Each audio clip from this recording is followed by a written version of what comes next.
Hello. So my usual saying in the beginning is hello, fellow developers. But right now I think we have not just developers in the audience, and we will have no interview with developer. But you already have a chance with Paulina. So hello, welcome, Paulina. Thank you very much. And I have to say as an excuse that my mom, my dad, and my brother and my boyfriend are developers. So I hope there is enough developer DNA in me. Obviously, yes. So okay, so I really recommend you also to check in the YouTube video your presentation in this stage during the conference, and during your speech, I was thinking, okay, so Paulina is doing something like black magic with crystal ball and trying to do something predict. But then I realized when you mentioned that all those prediction is based on the data. So I'm wondering, so how you are looking for those data, and how you finding the sweet spots within this data that this is something which could be next big bet in the industry or in the some thinking process. Mm-hmm. I think we have always tried to look forward in the future, and there were the crystal balls and tea leaves and tarot cards, and that's true. But since the 1960s, it's actually data-based profession. So it's quite recent that it's not just feeling the air and communicating with gods, but actually it's data-based. Currently, of course, we are going through a huge revolution also thanks to AI. I have already mentioned one of my favorite tools when it comes to prediction, which is called NWO AI, which is utilizing AI in order to make the perfect specific predictions.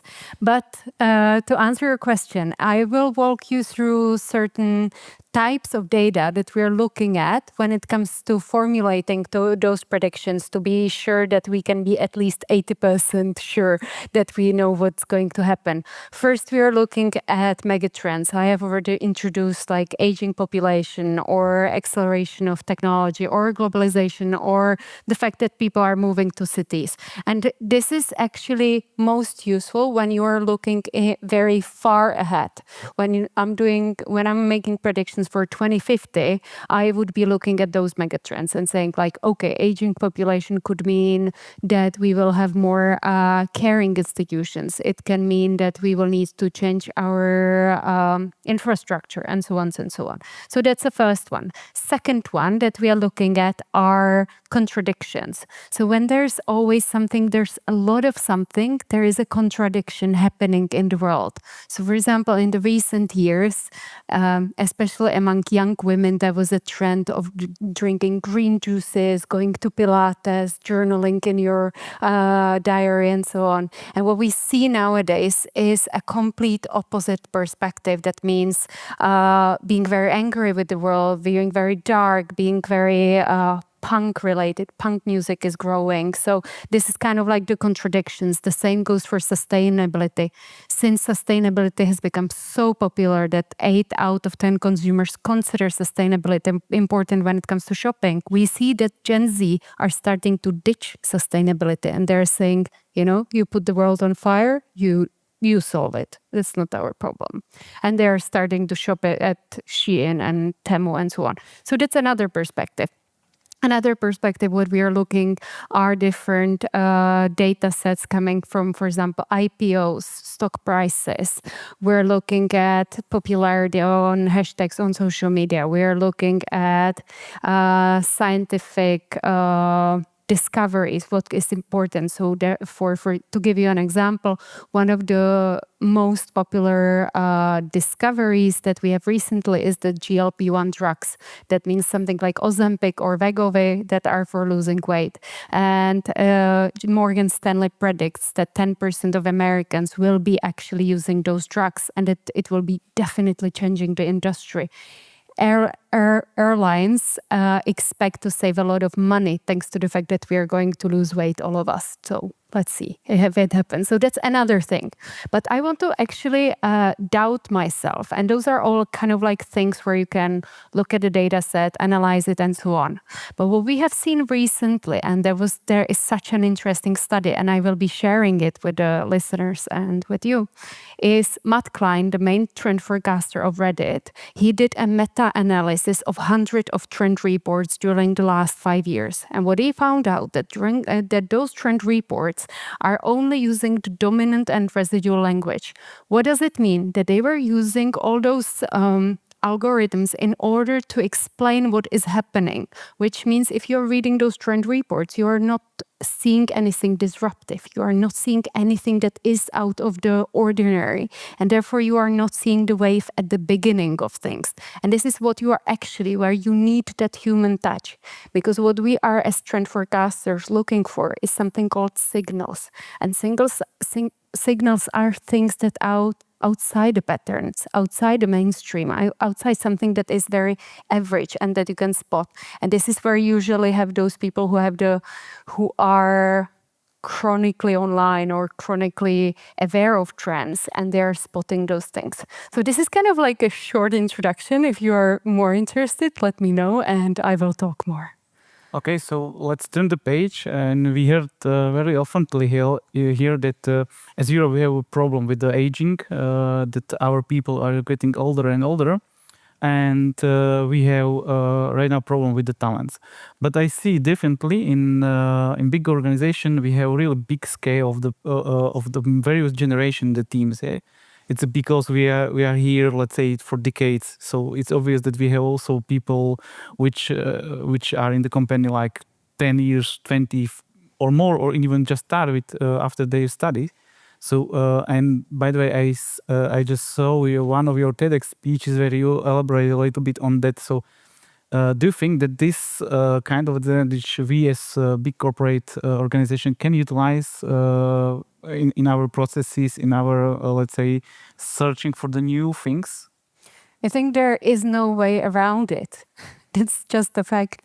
And I have already mentioned it, that very soon we will have 5 generations in the workplace and we will need to work with them. And I often get asked by corporations, by big companies, to explain them how they could address Gen Z, how they could hire and manage Gen Z. But I think there is such a big competition in the Gen Z market, but there is no interest in other generation as such. And I think the key to successful future is actually trying to come up with solutions that would fit us all. And I think AI could be part of the solution. So to give you an example, more and more in education, we are moving towards personalized learning, micro-learning, kind of like that you are learning on the job, you're learning on demand. So when you need to understand something, you just have somebody, a kind of a bot, chatbot, whatever, to help you with that. It's becoming more and more traditional in onboarding processes. So you're actually not wasting time on teaching new people something they already know, and so on. And I think this democratization can allow us actually to maybe work more seamlessly together. And instead of having one big webinar for the whole company about AI, where everybody needs to sit for 2 hours, and for some of us it's too junior, and for some of us it's too senior, no matter what age we are, I think actually incorporating those in the individualized learning approaches in the process can help us actually to smoothen the adjustment between among all those generations. So that's one example where technology can really help us. But I think the core of it is really building empathy toward different needs and different experiences of different generations, and trying to avoid the cliches around generation. I have already tried to kill the cliche about the 65-year-olds plus, and I think we can very easily kill the cliches around the Gen Zs and how they're wallflowers and how they're useless and mental health problems and whatever. So I think like also overcoming that could be one of the things we need to focus on. And do you see also some increase, let's say, efficiency or innovations, or that this innovation which comes with these teams from multiple generations that have bigger success or can have bigger potential success than innovation which comes just from the Gen Z innovation, because they are focusing only for mainly for their age group. Yeah, definitely. I have quoted Harvard Business Review during my talk that diverse team have 140% more chance on innovation, and I stand behind that. And I think it allows us to, for example, when it comes to training AI models, it allows us to see the whole picture. And I don't want to go into that anecdote of mistaking Black people for gorillas, because you all know that, but I think this is a perfect example of why we are actually needing all those diverse teams, and why it's not only about having diverse teams when it comes to age, but having diverse team when it comes to race, when it comes to socioeconomic background. So really, I think cultivating diversity could be something that could be such a great innovation potential for a company.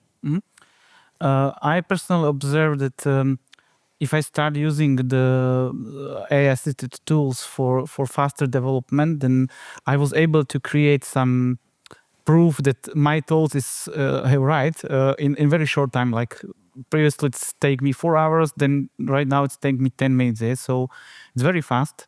But then it's what we see on the manager level, that their managers overhype with those, let's say, many new things which is creating. And can you give advice to the management level how to recognize those who will be successful? I know that you speak in from the beginning, but it's like how you estimate, or how you estimate if some ideas or some trends will be successful in the future. But this is a little bit different field there. So I will jump a bit somewhere else, and I will come back to it. When I talk to the managers about Gen Z, one of the biggest frustrations they have is something called Veconomics.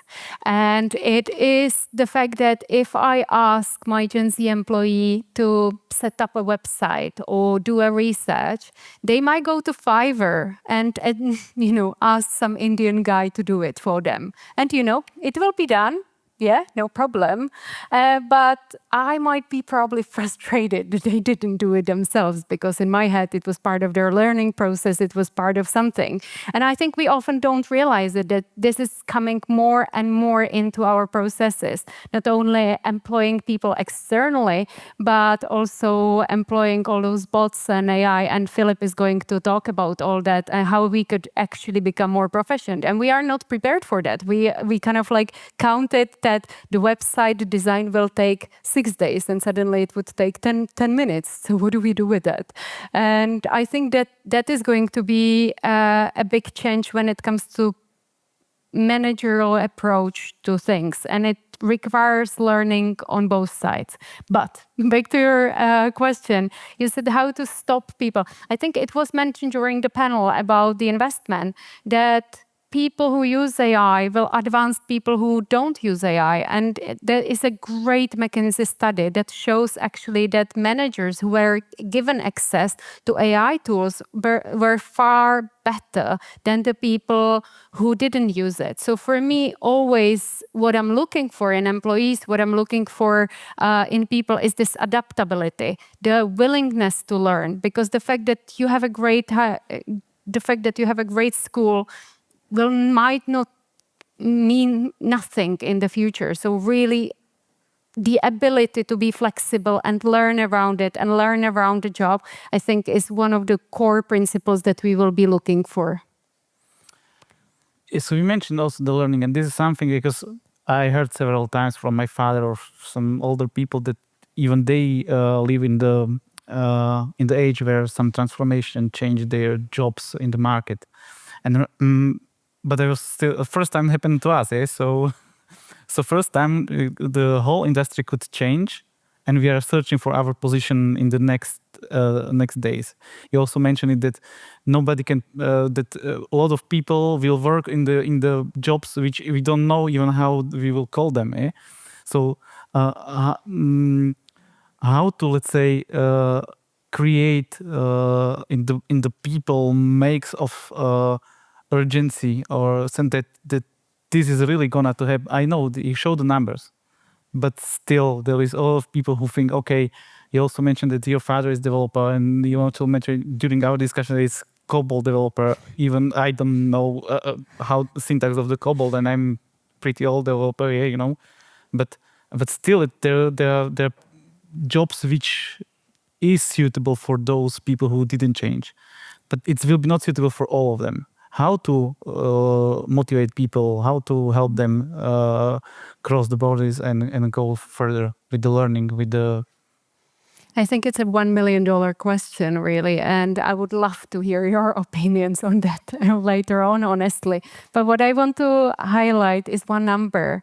Based on the OECD data, in the last 12 months, only 15% of Czech and Slovaks adults took part in some kind of a learning process. So the fact that you are sitting here and you're listening to all of us means you're far better and far more prepared for the future than the rest of us. And I think that's something we tend to forget, that we are part of the privileged group that is actually able to learn, that is part of the process. And I think for us, the role of the learning managers will be far more important, but also make us all learning organizations, making it part of our DNA. And we see it more and more that the organizations that are successful, that have gone successfully through all these transformation lately, were able to doubt themselves and transform themselves from within, and even with their own people. In our group in Deutsche Telekom, we need to do things very in the secure way. The reason for this is that we would like to secure our employees to be harmed from the AI, for example, or some data leaks with personal information. And we see right now also that there is legislative upon the AI or upon different things which is guide companies, mostly in the Europe, what we observe. Do you think that will be some causing some problems for us in the Europe, that all others can be faster than we because we are just overregulated? I admire people who are able to say, I don't know on stage, and I'm going to just right now do it. Because this is something I don't think I understand well enough to be able to comment on that. Yes, there is this EU report on competitiveness I mentioned this morning, and it mentions regulations, and often regulations come into place. On the other hand, they give us a certain way of protection. And I have never been a policymaker, even though I studied policymaking, but I think I would be too much overstepping my own knowledge. Okay, so thank you for honesty. I admit that this $1 million question again, like with the learning, but usually when I have guests, then the guests are developers, how the show is called. And we are showing their hands-off experience. So I would like to also hear, because right now we are on the stage and you are speaking, but you have really brilliant knowledge about many things.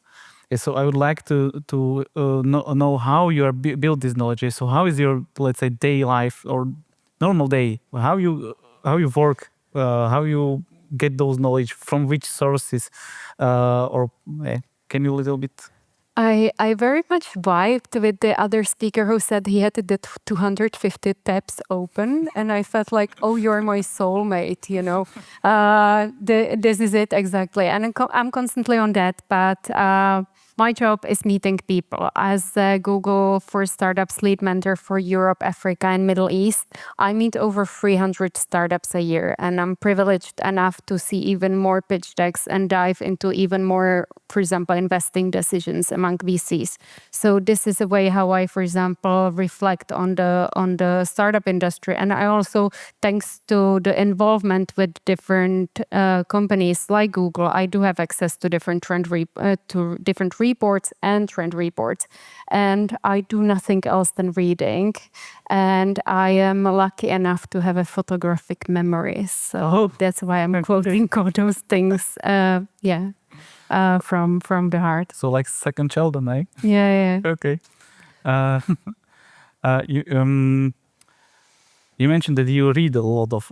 So if I heard, if I imagine myself on your shoes, then I will definitely use some AI tools, for example, for summarization. Do you think that this is something which can you be faster in the reading and to getting the knowledge, or you just didn't use it and read the whole article? Sure, I do use the summaries, but for me, often the summaries are something like using Blinkist when you are trying to understand the books. Yes, I would use Blinkist for understanding what's written in Atomic Habits or another non-fiction books, but I wouldn't use it for Tolkien's Lord of the Rings.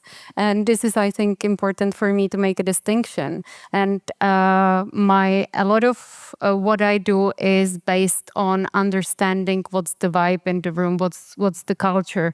Because for me, trends essentially are reacting to culture, because what trends are showing us how our culture operates. They give us the language, and for companies to reflect on what's happening in the culture and the language is essential. So for me, it's not only important that the term, for example, girl boss is trending, but for me, it's important to understand the sentiment around it. And therefore, like, to skip the human part would be a very stupid decision on my part. I need to admit that if I started work with the AI, then I was thinking, okay, so this whole AI can do everything what I am doing. Then later and later, I just realized that it's not true. That still the human touch is very important. I really would like to thank you for those words. It was very refreshing to speak with you. It was a really nice opinion and nice views to the several things which I don't know. So I hope that it also helped you. I don't know, because our time is up. I don't know if we have also Slido questions, or we just... Okay, so if you don't have Slido question, then thank you very much. And then I will add the last note. I am here to learn, and if you and I would love to speak to you and learn from you, and because I think you are the experts, and I would like to learn. So if you feel like it, catch me in anywhere, and I would love to speak. Thanks a lot. Thank you.